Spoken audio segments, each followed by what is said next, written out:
Welcome to Dead Man Talking. Tonight's show is another fantastic brand new series from the wonderful Zithero over on Reddit's No Sleep.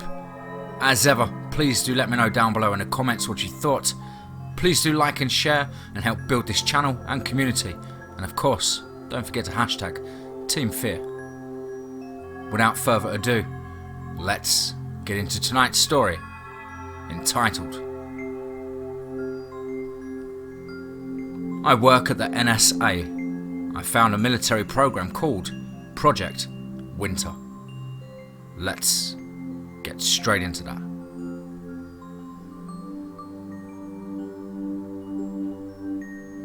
I shouldn't be sharing this information, but I cannot let this go idly by.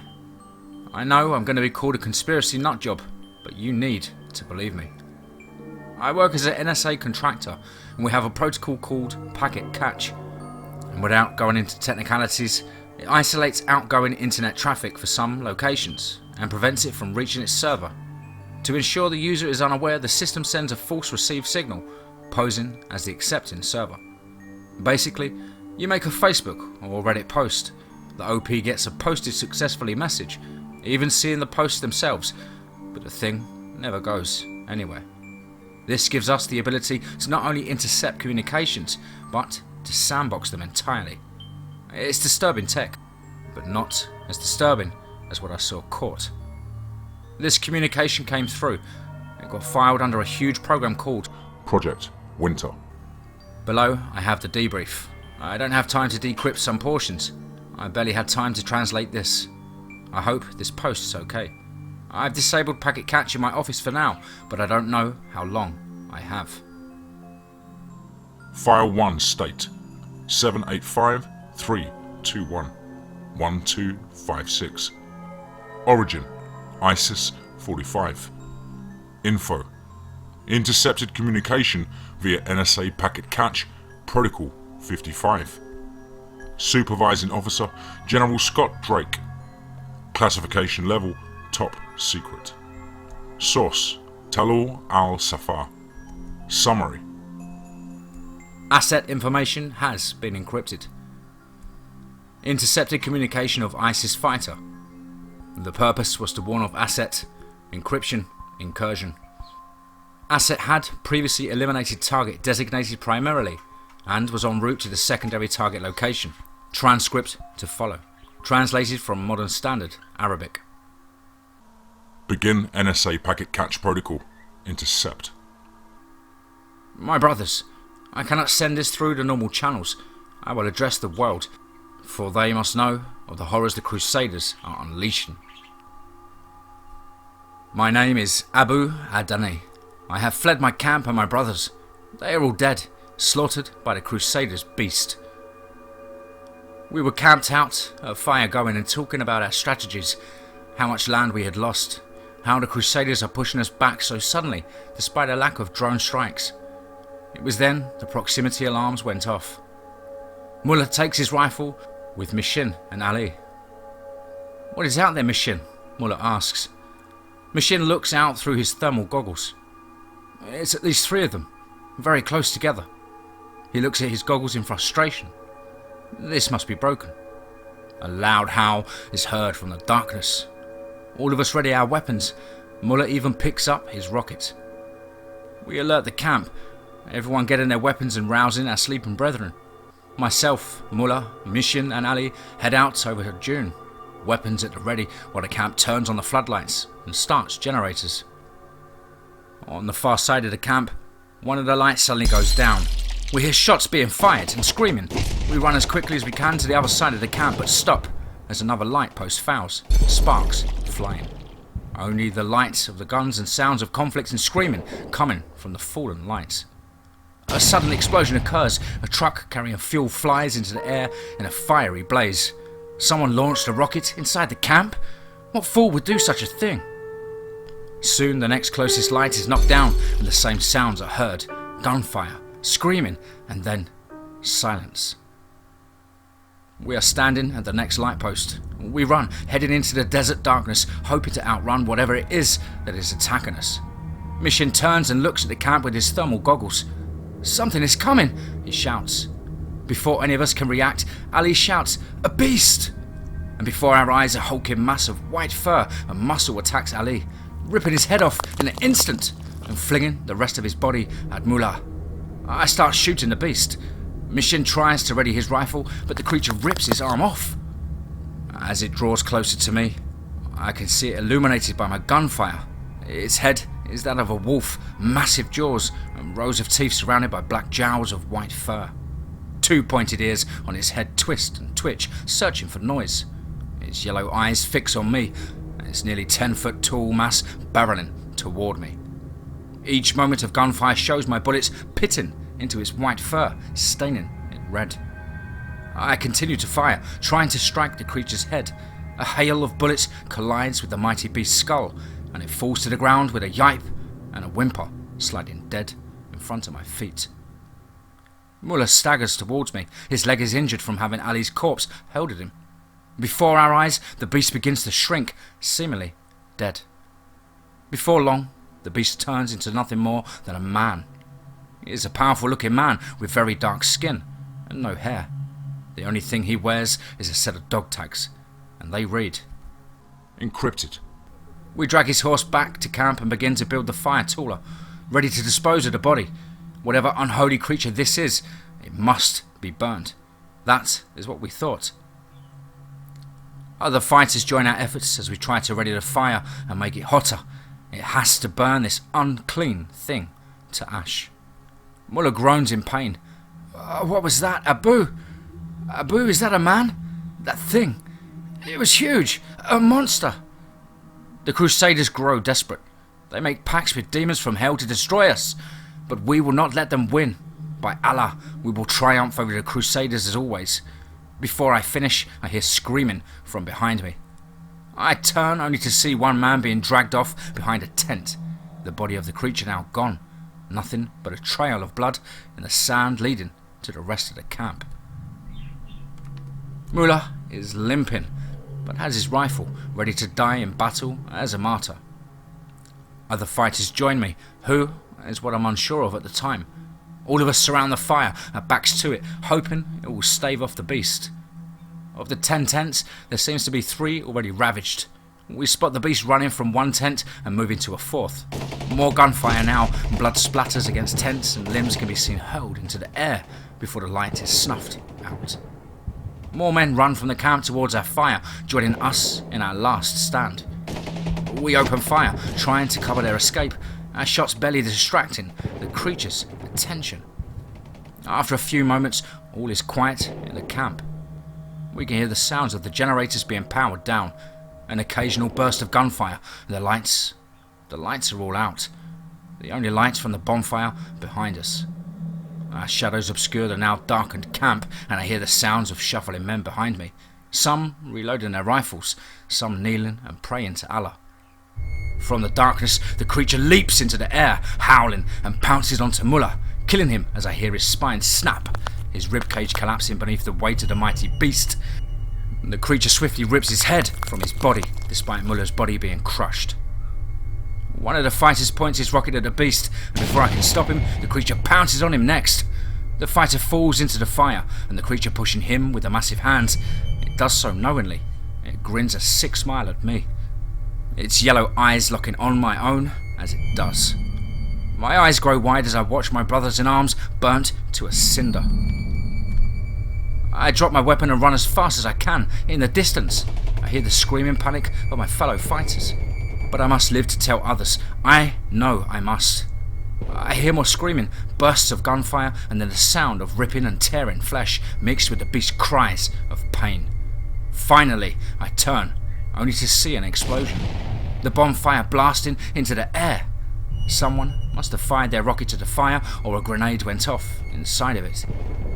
To my abject horror, someone's head soars through the air and lands before me in the sand.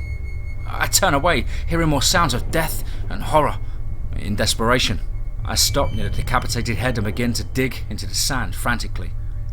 I dig as my life depends on it, and then bury myself, taking my shirt and holding it over my head to leave air enough for me to breathe. I lay there and wait.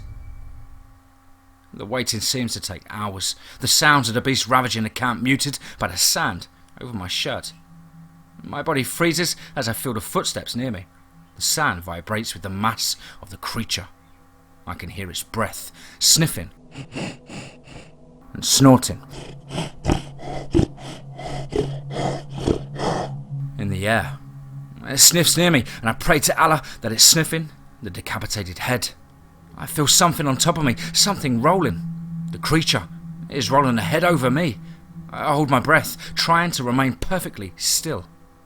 I hear the beast sneeze, and it shakes itself, and the footsteps vanish slowly. After a few more minutes, I peek my head out. I see nothing. No fire from the camp, no light. I hear nothing.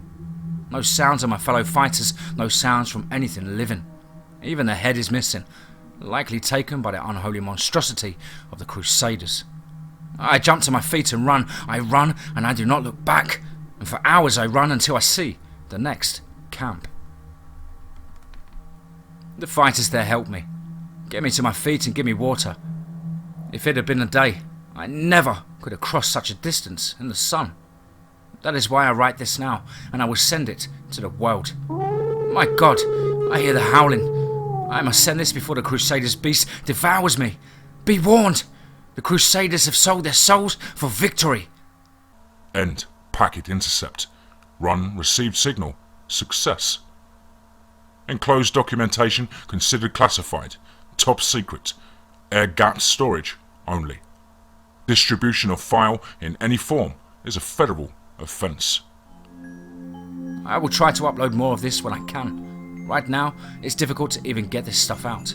For all I know, I'm going to be dead in the morning. But I had to send this out somewhere.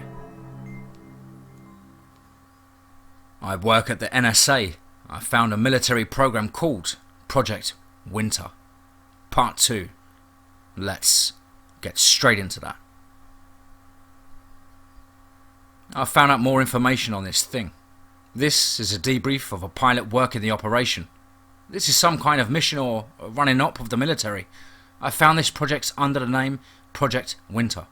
But there's a constant name running here, sometimes named White Wolf, otherwise named Demon Winter. Thanks to _outside funny for the decrypt. I didn't have time to decrypt everything the first time. I'm just copying and pasting this as soon as possible to get it out there. I have no idea how I'm still alive, but I don't think I have a whole lot of time. I'm going to die for the truth, I guess. This isn't something that should be kept secret. I'm going to try and flee the country after this post. I'm hoping I can get out. Wish me luck. Here's 3 more files I managed to get my hands on. File 2554, state 787-325-1572. Origin, USA 55. Info, unauthorized communication form, -S-97 pilot, SPC, Darren Francis Project Winter Transport Operations. Supervising Officer, General Scott Drake. Classification, TS/SCI. Source, file 3553423-23-3234. Date, 12/22/2018. Summary. Asset information has been encrypted. Capture of unauthorized communication from S-97 Raider pilot after a drop of Asset Sergeant Demon Winter to primary target and follow up to the secondary target. Begin NSA packet catch protocol. Intercept. I have no idea where to start, so I'm just going to write this here and be done with it. This was insane. Insane. Insane. Insane. I get top secret missions all the time, and I understand discretion, but holy shit, man. Holy shit. This is beyond what I paid for and what I'm paid to deal with. I'm going to start up slow and work my way on how insane things have got.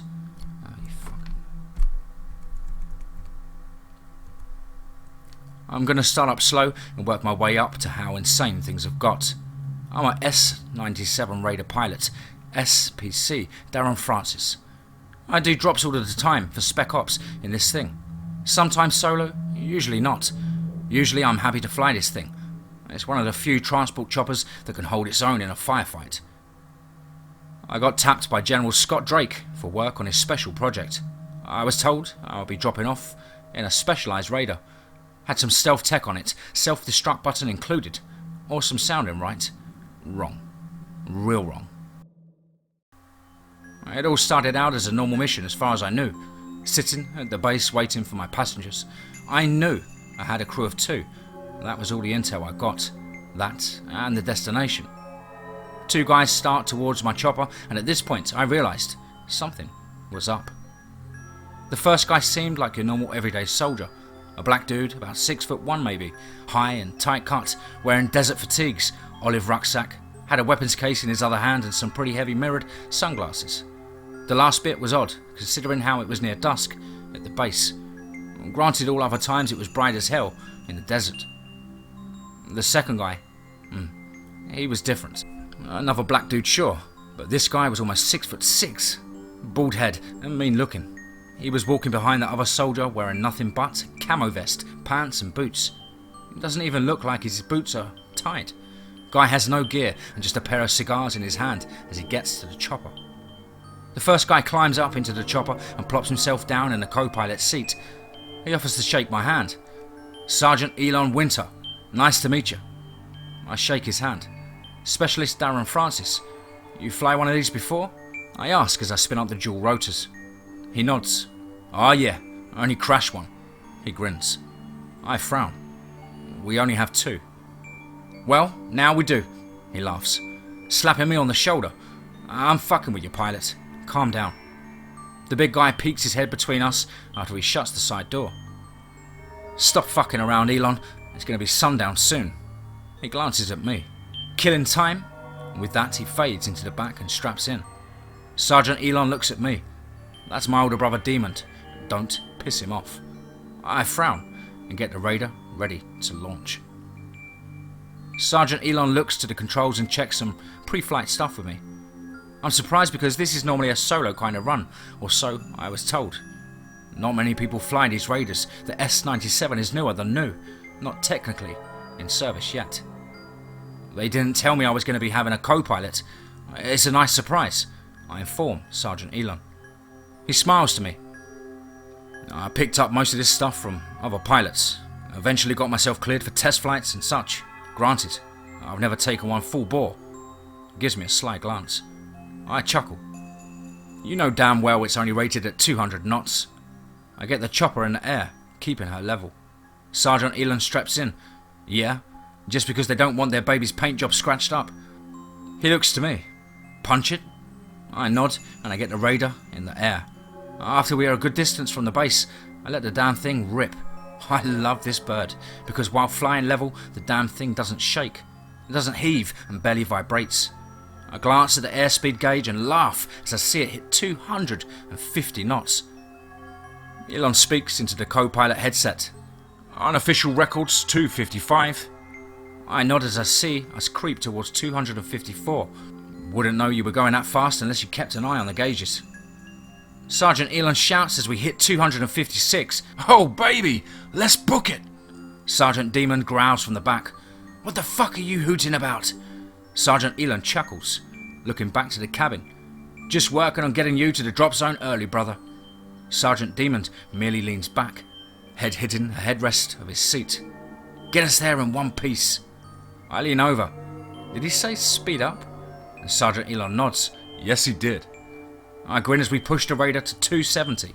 I'm sure she could have gone faster, but at this point I noticed on the GPS we were getting near our destination. That meant time to drop altitude, lower speed, and set the stealth modes on. Sergeant Elon sighs. Worst part about going that fast is we don't get to go that fast for too long. He grins, holding up his fist. I bump it, smiling.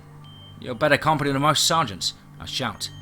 Elon just grins as he pulls out something from his pack. Looks like some beef jerky. He tosses it into the back cab. Load up? I'll have plenty to eat out there, Sergeant Demon says. Long pig aplenty. Elon's face falls a bit as we get closer to the destination. In the distance, I can see an encampment. Looks to be about 100 or so guys down there. We're plenty far from it, and I slowly bring the raider down low over some dunes. I check the thermal cameras, and the entire camp is lit up. Too many combatants to really count. Sergeant Demond is unstrapped and opens up the side door. "We got a count?"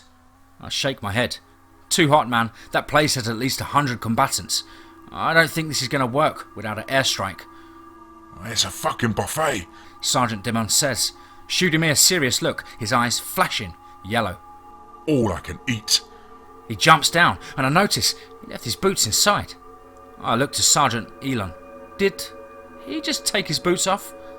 Sergeant Elon's not in a joking mood anymore as he moves to the back, unpacking a huge sniper rifle from the weapons case. "Turn us so I have a clear shot of the camp, Darren." His voice is almost devoid of any emotion. I notice he took a sip of something out of a blue bottle. He almost looks exhausted as he finishes putting the rifle together. I just nod, turning the chopper about 90 degrees. He's just doing recon, right? I hear a loud howl in the distance. Sergeant Elon lays down prone, setting his rifle up on the floor of the raider, barrel pointing out the door. No. Before I know it, I hear gunfire in the distance, and the whole camp lights up with searchlights. Shortly after that, they start going down. I mean, the lights literally start to fall. "Holy shit," I say. Sergeant Elon is talking to him via radio communications, spotting through the scope of the rifle. I am linked into the same frequency as well. "Got a runner on the west side. Pop him or let him go." A gravelly low voice comes over the comms. "Pop him." Sergeant Elon doesn't move. "Keep her level, Darren," he drones. I prep the stabilizers and keep the raider solid and steady. After a moment he fires and the chopper barely shudders. Sergeant Elon states flatly, "Tango down." Sergeant Demon's gravelly voice creeps over the comms, giving me a shiver up my spine. "Pop, pop, making. Motherfuckers drop." And there's growling before the comms cut out. Sergeant Elon looks like he's ready to pass out. His eyes are drooping. "Sergeant, are you alright?" I ask. 10-4, he says simply, a weak smile coming over him. "Give me 5 minutes." There's a blast from the camp now, and the whole place looks to be on fire. Sergeant Elon starts into the comms again. "Runner, south side, he's booking." Sergeant Demon growls through the comms again. "Let him go. Gonna track him to the next camp." Sergeant Elon picks his rifle up and pulls the magazine out. He leans back and pops a small red bottle of something, knocking it back. He closes his eyes and starts to take deeper breaths, some colour coming back to his face. "The hell is wrong with you?" I ask. Sergeant Elon chuckles. "Nothing now. I'm not dying anymore." He packs his rifle up and then takes a seat in the co-pilot chair again. "We're going to be following a runner via thermals, so no more fun beelines. Kinda sucks, I know." I nod. "I should drop down to pick up Sergeant Demond," I say before I hear a thud on the back. The raider shifts slightly. I turn to see Demond on the back, shutting the door. His face is covered in blood. I shiver. Sergeant Elon reaches into his rucksack and tosses a small bag at him. "Clean yourself up, man. You look like you just went down on a girl during a period." Sergeant Demon grabs the bag and pops it open. "You're a fucking laugh, right? You know that?" He spits something out. I swear, it's like a chunk of bone. I decide to not ask questions. I just look to the thermals and see the single guy pop out of the sand, running in the dark. I keep a good enough distance so he can't hear the chopper. Sergeant Demond is now right behind me, and he sniffs the air next to me. "Scared?" I shake my head. "You're an idiot not to be." He explains. "Fear keeps you alive. There's a reason you feel it. It's only natural." "Enough, Demond." Sergeant Elon starts. Sergeant Demon glares at Elon. "No, it's never enough." Sergeant Elon rolls his eyes and just keeps them on the thermal cameras. I decide to ask a dumb question. "What did you do to them? How did you survive that many men?" Sergeant Demon cracks his neck and grins. "I can do what an entire SEAL team can't." "I can drop in, kill 87 targets and get out. That's just what I do." With your mouth? I ask. Sergeant Demon is silent for a moment. Don't like letting things go to waste. Besides, long pig is a delicacy. What the fuck is long pig? I ask. Sergeant Elon shakes his head. Go easy on him, bro. Long pig is what I call those fucking monsters, masquerading as people down there. Sergeant Demon stands behind me, one hand on my seat, the other on Sergeant Elon's. They are people, I say weakly. Sergeant Demon shakes his head. No, man, they're a gift. I frown. A gift? What the hell are you talking about? A sick grin crosses Sergeant Demon's face, and I swear I see his canines lengthen. They're the evil the US needed for so long. The dark enemy we needed to cut loose and go full bore on. We haven't had that since World War II. What are you talking about? I ask, keeping my distance from the man running. He's moving fast for a guy on foot. These ISIS fucks. Everyone agrees they're scum. Afghanistan? Yeah, there were bad people in there, but most of those guys didn't want to fuck with us. Iraq? Same shitty leader. Can't blame the people living there. But ISIS? These fucks signed up to be murderers and thieves. They desecrate their own holy sites, claiming they aren't holy enough. Murder innocent people on live TV, all for the privilege to die by our hands. Sergeant Demon clenches his fist next to me. They want to die, and I'll oblige them. I want to bail out of this fucking chopper, but I just hold steady and hope not to piss him off. I mean, there's got to be a limit, right? We can't become monsters hunting these guys. We'd be worse than them. Worse than them? Sergeant Demon laughs, leaning his head back as he does. You think anyone gives a fuck about these ISIS fuckers? Russia drops Willie Pete on these fucks and the UN turned a blind eye. This is it. This is the modern age Nazi. No one cares how they die. They just want them dead. Even ISIS fighters want to die in battle. It's their goal, their desire. Why deprive them of it? Sergeant Demon moves back into the back of the chopper. Let me know when that little fuck gets to his next camp. I'm going to take a nap. He straps himself in and slips a pair of earbuds on. Sergeant Elon turns to me. I'm sorry about that. He gets heavy on nights like this. He's really riled up. Nights like this? I ask. Sergeant Elon nods, motioning to the moon. I look up, noticing it's full. After several hours, we finally see the target make it to another camp. This one is smaller and didn't seem to be on any of our maps. I think we're here. Sergeant Demon pops the side door open and jumps out. The chopper is over 50 feet in the air and he just bows out. Sergeant Elon makes his way to the door, lower us down and point me to the camp. I doubt we're going to have to follow another one. He pulls out the blue bottle and takes a swig of it, laying down and readying his weapon. I frown, nod, and do as I'm told. It's similar chaos in the next camp, and this time, lacking Elon picking anyone off, Sergeant Demon pops back into the chopper after Sergeant Elon clears the doorway, and takes his seat next to me. Sergeant Elon takes another swig from the small red bottle. Sergeant Demon burps and closes the door. Let's go home. I'm stuffed. Stuffed? Does he eat all of them or just some of them? Jesus! What the hell was I transporting? I put the radar on full tilt back to base, making it back in under an hour. I had no plans on being with these nutjobs any longer. I hope to request a transfer out going forward. Sergeant Elon looks to me before he leaves, and Sergeant Demon putting his boots on and hopping out the second we land. My brother's not that bad normally. He's just trying to fuck with you. I promise. I frown. What the fuck is he? Sergeant Elon just shakes his head, his smile fading. If you haven't figured it out by now, man, I don't know how or what to tell you. He's exactly what you think he is. Exactly what you think he can't possibly be. He sighs as he pulls up his rucksack and gun case. He's a soldier. End packet intercept. Run received signal. Success. Enclosed documentation considered classified. TS/SCI. Air-gaped storage only. Distribution of file in any form is a federal offence. This communication kicks out there, but there's a debriefing I found. and it's the scariest part of this entire thing. It's a transcript of sorts. File 255, state 7855556668. Origin, USA 117. Info, mission debriefing.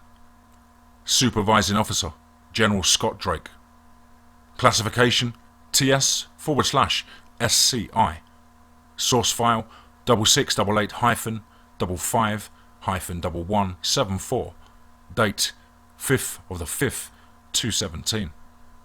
Summary, transcript of debriefing after 100th successful mission of Project Winter. Asset is speaking with SO regarding reassignment and R&R. Debriefing. Recording begins.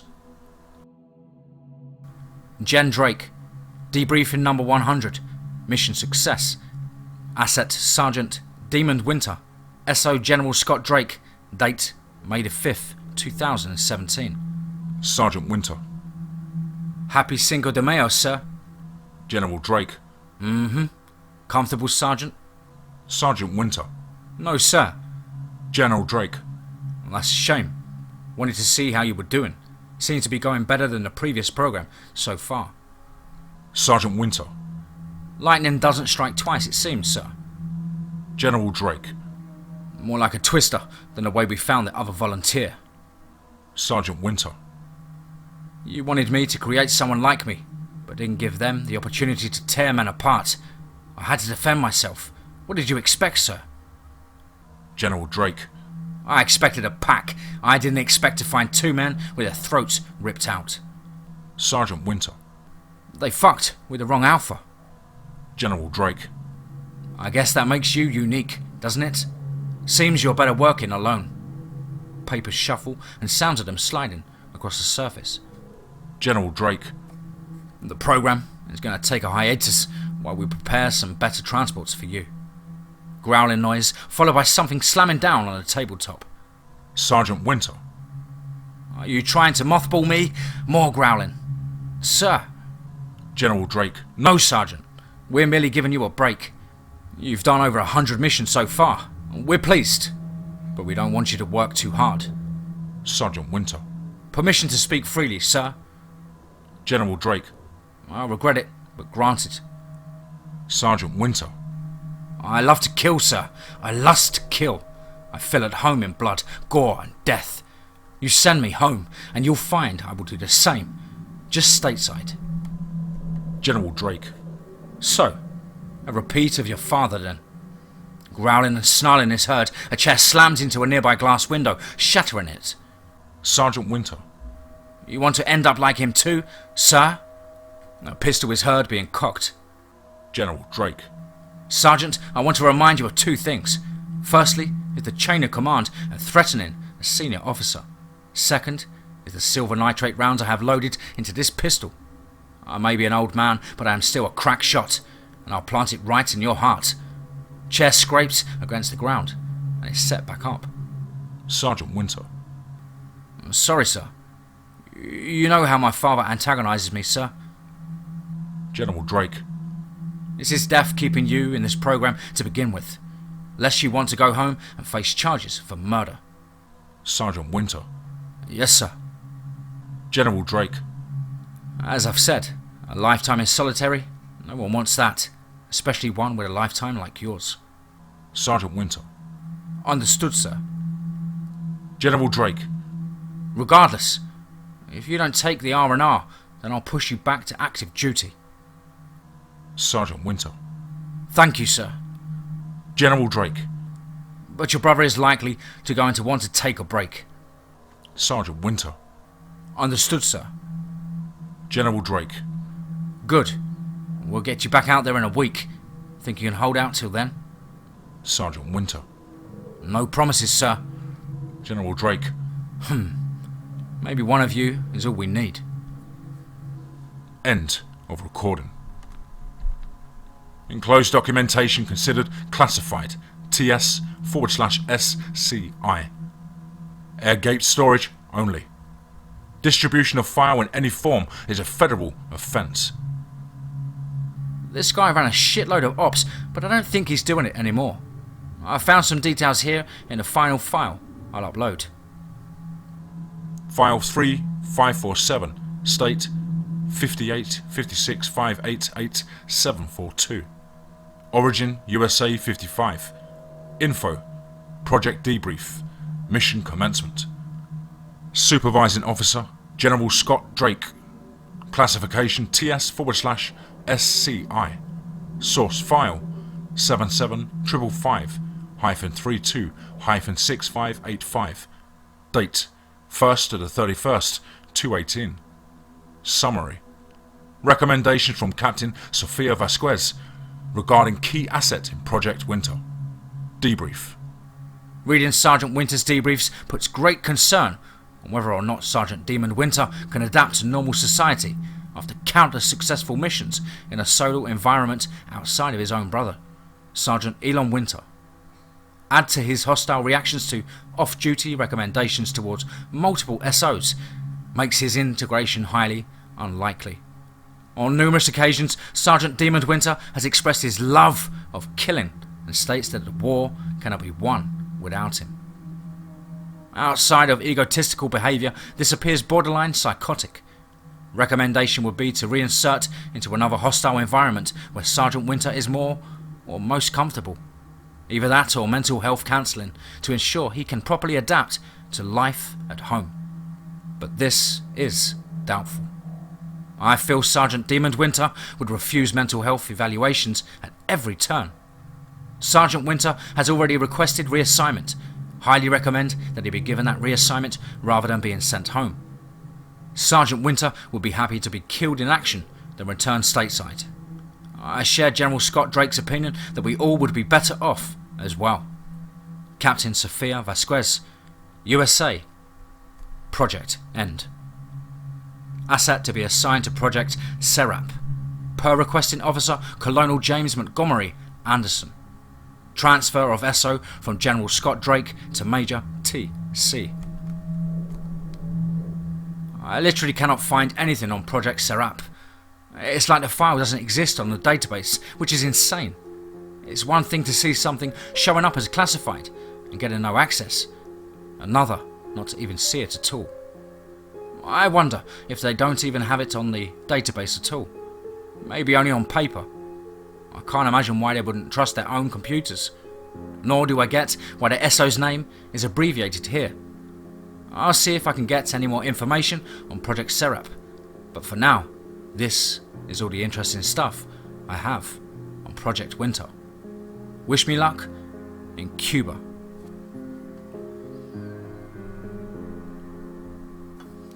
Wow. Fantastic stuff there. Big shout to the wonderful author Zithero over on Reddit No Sleep.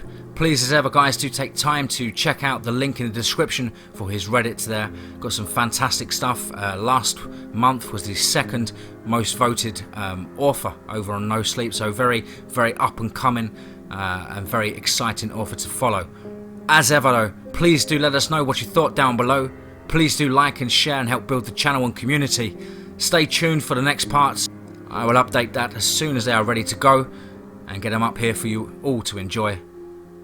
And as ever, guys, remember, above all, be safe, not sorry.